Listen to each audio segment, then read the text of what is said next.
Hello, in today's demo, I'm going to speak about Tier 1, the starter pack that we offer to the MSPs.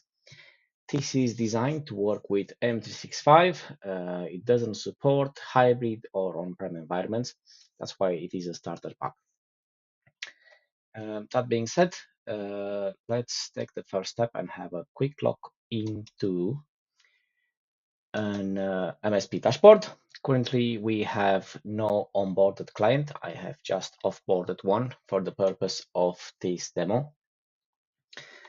And we can see that the name of the MSP is pretty generic. We don't have any client at all. We're going to start onboarding the first one, and we're going to take you through the whole process of onboarding a new client. And in the part 2 of this demo, we're going to take you to the whole process of a client executing a joiner, a mover, and a leaver within their tenant. So in part 1, we're going to speak about the key elements of onboarding. And this is a freshly onboard MSP. It doesn't have any clients. It doesn't have anything. Everything runs in a test environment apart from the platform. So we are going to execute the trials and the demo live on the Tier 1 platform.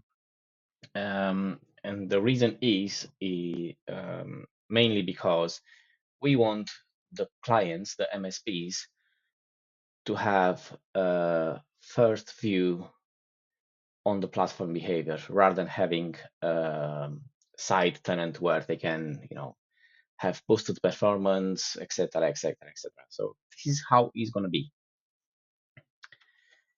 So let's start with the onboarding process. We're going to have a client name. We're going to have a client ID. In the client ID, we're going to add pretty much anything that you're going to set up as a standard for your clients. You can tie it to your billing system.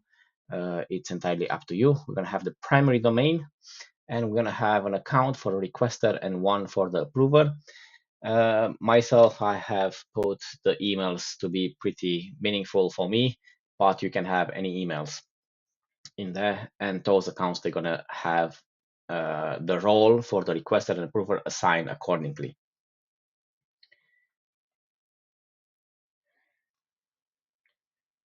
I have prepared a file, which is a configuration file, and I have prepared this one ahead.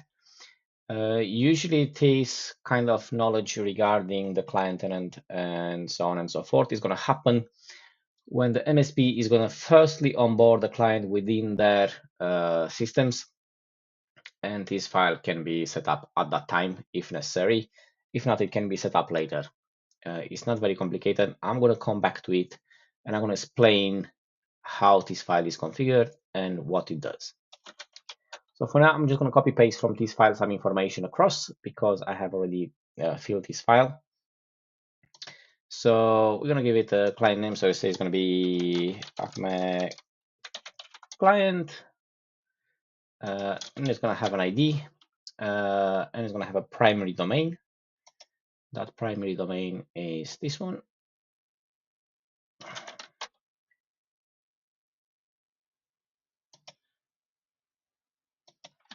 And they're going to have a requester and an approver account. In my case, as I said, I just named those accounts for me to be very easy to remember what is the role of that account.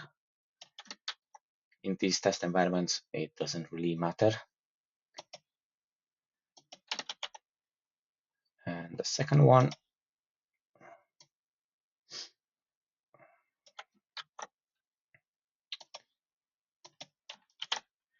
and this is going to be a re-onboarded client, so we might see the previous runs from the past, but is not relevant for this stage.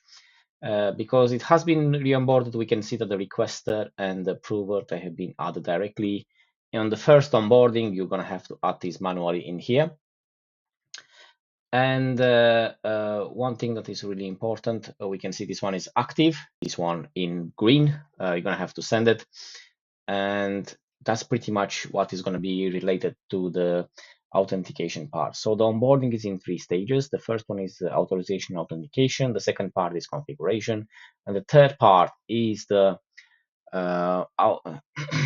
enablement of the accounts to execute in the background.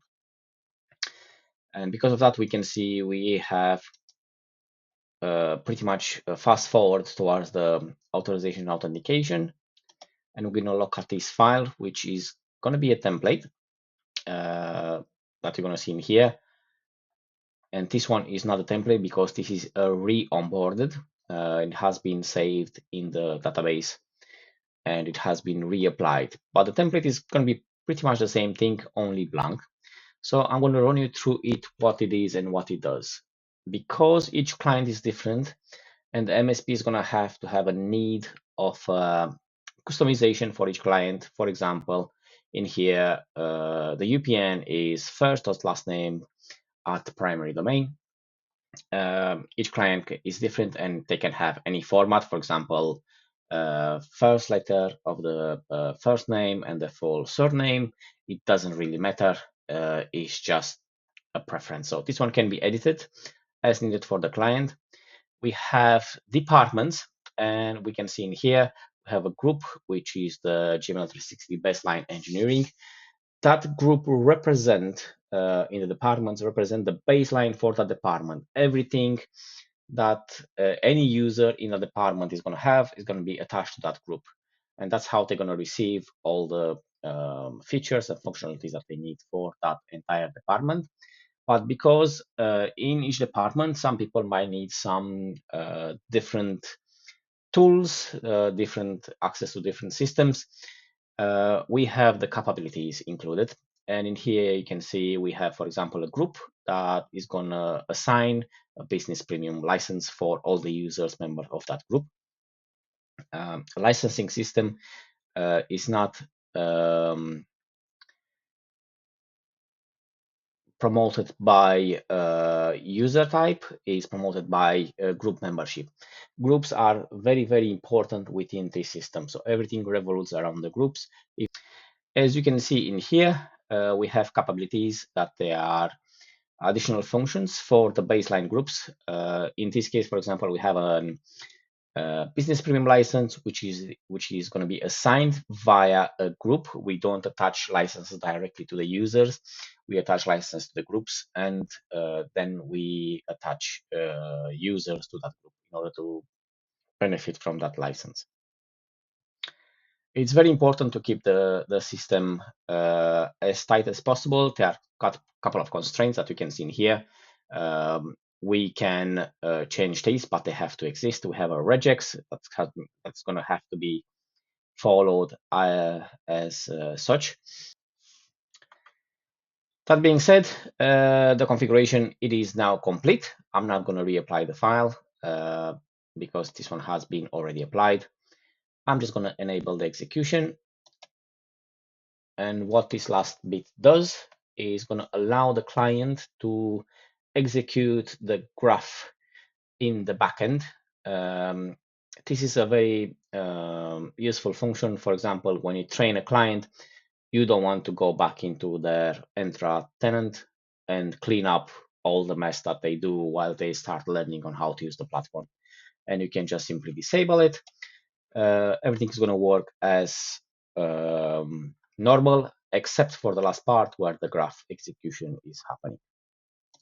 I'm going to enable this one, and I'm going to get out of here and sign in into the client side. So the first part is completed here.